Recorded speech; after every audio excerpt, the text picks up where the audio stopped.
Selamat pagi Bu Novel dan teman-teman. Pada kali ini kami dari kelompok ILO akan mempresentasikan mengenai organisasi ILO ini atau International Labour Organization yang bisa juga kita sebut sebagai organisasi buruh internasional. Selamat mendengarkan.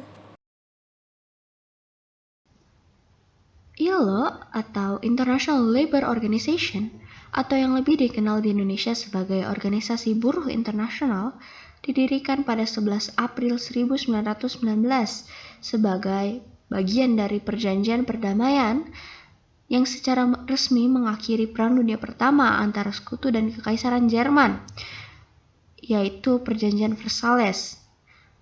ILO memiliki anggota yaitu seluruh anggota PBB, kecuali Andorra, Bhutan, Liechtenstein, Micronesia, Monaco, Nauru, dan Korea Utara. Kantor pusat dari ILO sendiri berada di Jenewa, Swiss, sedangkan kantor pusat untuk perwakilan dari Indonesia berada di Menara Tamrin di lantai 22. Dan ILO dipimpin oleh seorang direktur jenderal, yaitu Guy Ryder, yang memimpin dari tahun 2012 hingga kini. Jadi yang melatar belakangi terbentuknya ILO ini sendiri adalah cerita dari para pekerja yang berada di zaman dahulu. Di sini kita menggunakan gambar supaya dapat lebih memahami apa yang terjadi. Jadi pada awalnya para pekerja itu tidak memiliki aturan. Mereka diatur oleh bosnya.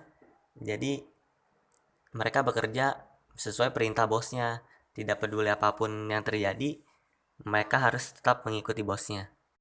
Para pemilik dari para pekerja ini terkadang mempekerjakan mereka secara paksa dan secara keras. Bahkan anak kecil dan orang-orang yang sudah tua pun juga dipekerjakan oleh para bos-bos ini tanpa melihat fisik mereka dan mementingkan kesehatan mereka. Tidak ada waktu juga bagi para pekerja ini untuk bersantai-santai. Terkadang mereka dipaksa untuk terus bekerja dan bekerja. Pada zaman dahulu, suara buruh tidak dipedulikan. Mereka dari sejak dahulu kala memang sudah meminta hak-hak mereka untuk bekerja secara layak dan memiliki aturan sehingga mereka dapat bekerja dengan baik dan jaminan hidup mereka tercukupi. Namun, mereka tidak didengarkan karena pada zaman dahulu, buruh itu merupakan pekerjaan yang kurang dianggap oleh banyak orang, sehingga mereka diterlantarkan. Banyak juga terjadi kelaparan, lalu mereka tidak digaji sesuai dengan apa yang telah mereka pekerjakan. Terkadang kita juga sangat sering sekali dapat menemukan banyak anak kecil hingga orang yang sudah sangat tua bekerja tanpa henti dan mencari nafkah bagi keluarganya, walaupun hasil yang didapatkan tidak sebanding dengan apa yang mereka kerjakan. Juga banyak terjadi kecelakaan saat bekerja, terutama bagi para buruh yang turun langsung, seperti buruh-buruh yang bekerja di pertambangan dan juga kilang minyak. Mereka sangat tersiksa dan terkadang mereka dibully dan mendapatkan rasisme dari orang-orang yang memiliki tingkat pendidikan dan juga pekerjaan di atas mereka. Lalu kekerasan mulai sering terjadi di mana-mana. Sampai pada akhirnya pada tanggal 28 Juli tahun 1914 terjadilah Perang Dunia Pertama di tanah Eropa yang melibatkan negara-negara Eropa itu sendiri. Mereka saling berperang sehingga menimbulkan berbagai kerusakan di berbagai daerah dan negara di sekitarnya. Dan salah satunya yang mendapatkan dampak yang terbesar adalah buruh. Karena buruh itu sejak dulu tidak dianggap, jadi pada saat Perang Dunia Pertama mereka juga sangat-sangat menderita.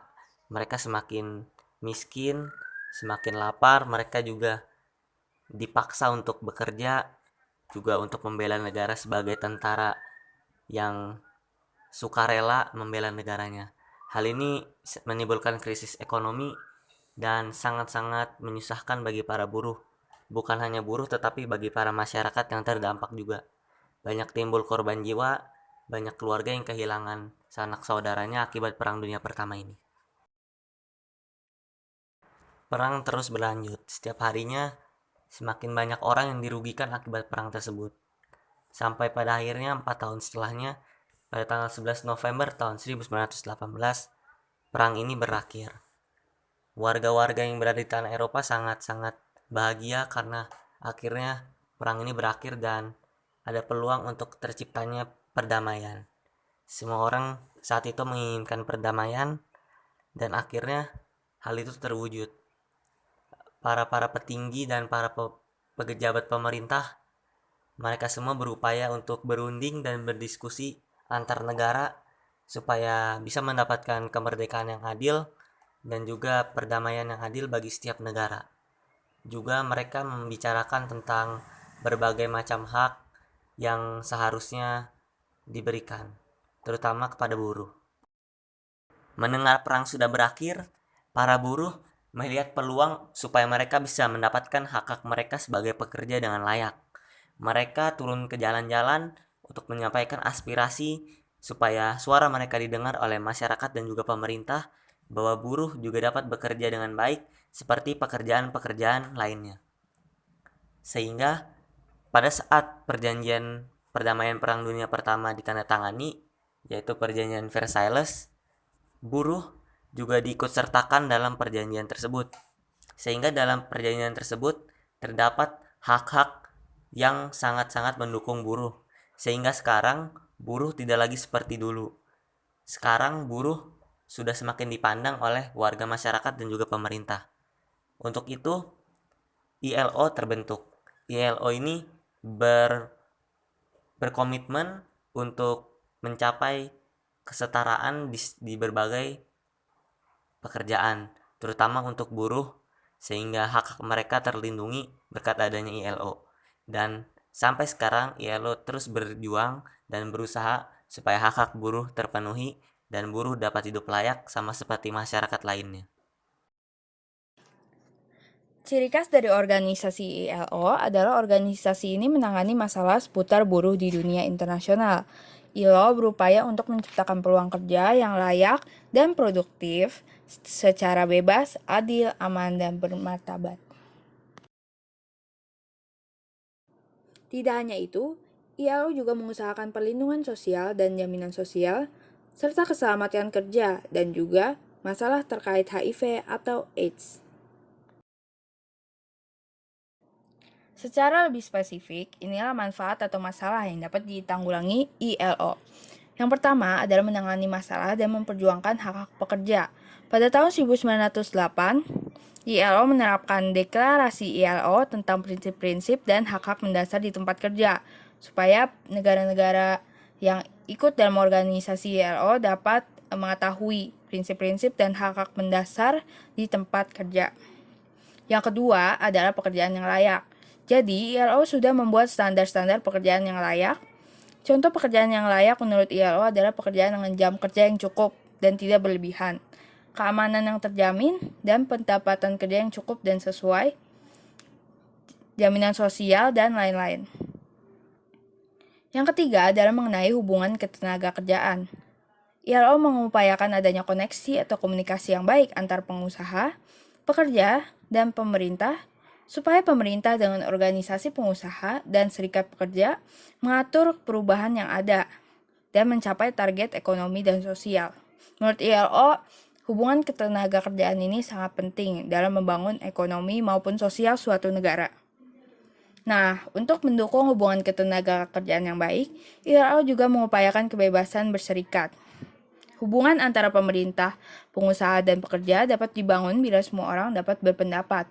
Untuk itu, ILO membangun Komite ILO untuk kebebasan berserikat pada tahun 1551.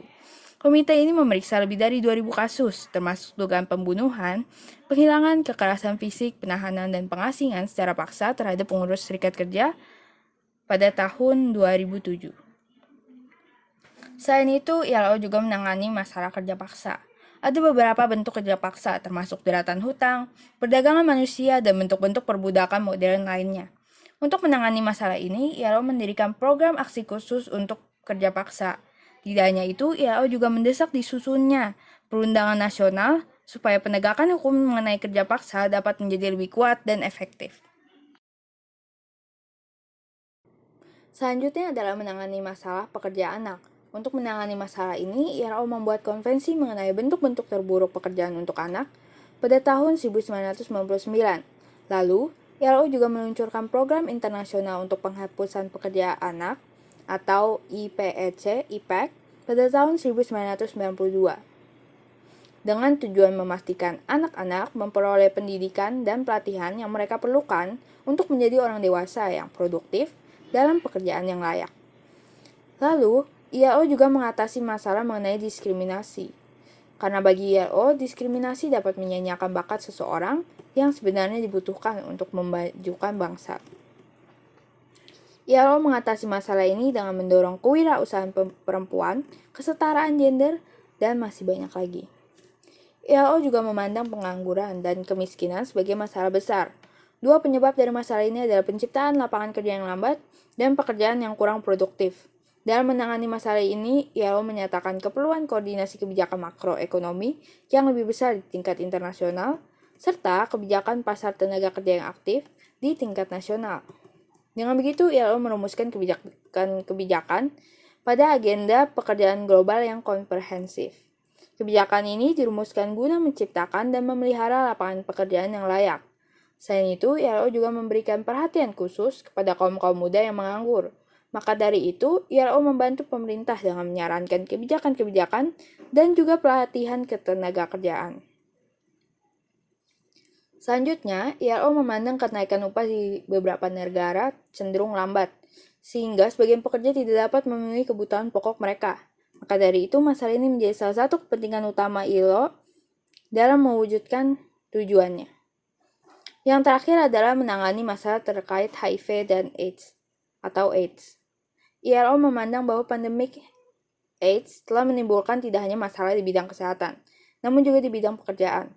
Orang-orang yang terjangkit AIDS seringkali mengalami diskriminasi dan tidak mendapat pekerjaan yang layak.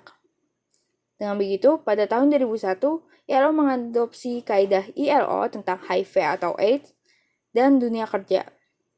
Prinsip-prinsip utama kaidah ini diantaranya adalah non-diskriminasi, kesetaraan gender, lingkungan kerja yang sehat, larangan tes HIV untuk tujuan kerja, kerahasiaan, dan perpanjangan hubungan kerja. Itu semua adalah manfaat-manfaat dan masalah-masalah yang bisa ditangani oleh ILO. Kemudian poin yang keempat adalah dasar hukum atau perjanjian internasional dari organisasi ILO. Jadi seperti yang kita bisa lihat di slide, ada 4 prinsip penting yang dipegang teguh oleh ILO dan juga negara-negara anggotanya. Ya, seperti yang kita bisa lihat, ada yang pertama, prinsip kebebasan berserikat dan perlindungan hak melakukan perundingan bersama. Lalu ada prinsip penghapusan segala bentuk kerja paksa atau wajib kerja. Lalu yang ketiga, prinsip penghapusan segala bentuk diskriminasi tenaga kerja. Dan yang terakhir, prinsip larangan untuk mempekerjakan anak di bawah 15 tahun. Jadi sebenarnya dari 4 prinsip ini diambil dari Konvensi ILO nomor 138 dan juga Konvensi ILO nomor 182. Jadi pada awalnya memang hukum perburuhan internasional ini mengkehendaki adanya satu hukum mengenai perburuhan yang sama dan sederajat yang berlaku di setiap negara. Otomatis ya berarti di setiap negara yang merupakan anggota dari organisasi ini. Kalau misalkan bukan, ya berarti organisasi ILO maupun anggota-anggotanya tidak bisa turun tangan membantu jika ada permasalahan dalam hal bekerja atau dalam hal perburuhan. Seperti itu. Sebagai anggota di dalam sebuah organisasi, Indonesia juga memiliki peranan di dalam ILO. Yang pertama, Indonesia memainkan peranan yang aktif dan konstruktif dalam perundingan-perundingan yang terjadi di dalam ILO. Lalu, Indonesia juga mewujudkan tujuan ILO di dalam negaranya sendiri. Poin yang pertama yaitu memainkan peran aktif dan konstruktif dalam perundingan. Seperti yang kita bisa lihat pada gambar di slide ini, yang di sebelah kiri ada Duta Besar Hasan Kleip dan di sebelah kanan ada Ibu Hayani Rumondang. Mereka merupakan perwakilan Indonesia di ILO dan juga beberapa organisasi internasional lainnya seperti PBB dan juga WTO atau World Trade Organization. Nah, jadi seperti yang kita bisa lihat dari poin ini, perwakilan Indonesia itu tetap ikut serta dalam setiap rapat-rapat atau misalkan perundingan yang dilakukan supaya suara-suara dari para warga Indonesia itu bisa tetap tersampaikan melalui Bapak dan Ibu yang ada di gambar.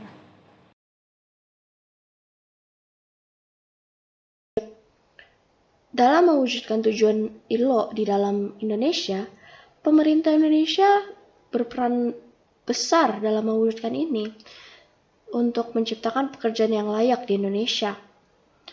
Hal ini telah dilakukan dengan mengikuti proyek-proyek ILO dan menangani kasus-kasus pelanggaran di dunia pekerjaan, seperti contohnya Indonesia yang berpartisipasi dalam proyek Green Jobs ILO di wilayah Asia. Nah, peran kita terutama sebagai murid dalam memperjuangkan perdamaian dunia adalah dengan menyalurkan kasih Kristus dalam segala tindakan kita. Hal yang bisa dilakukan adalah belajar untuk menghormati sesama. Karena jika respect kita sudah tertanam dalam diri, kemanapun kita pergi, pasti kita akan menghormati orang lain. Dengan begitu, di dunia pekerjaan, nantinya kita bisa mewujudkan perdamaian dan juga mengajak orang lain untuk bisa menghormati sesama. Nah, yang kedua adalah membangun sikap bertanggung jawab. Nah, sama dengan respect tadi, kalau kita sudah bertanggung jawab sejak kita sekolah, pastinya nanti di dunia pekerjaan, tanggung jawab ini akan kita terapkan juga. Jadi, di pekerjaan kita bisa jujur dan juga bisa bertanggung jawab atas pekerjaan kita. Jadi, di dunia pekerjaan itu perdamaiannya tetap terjaga.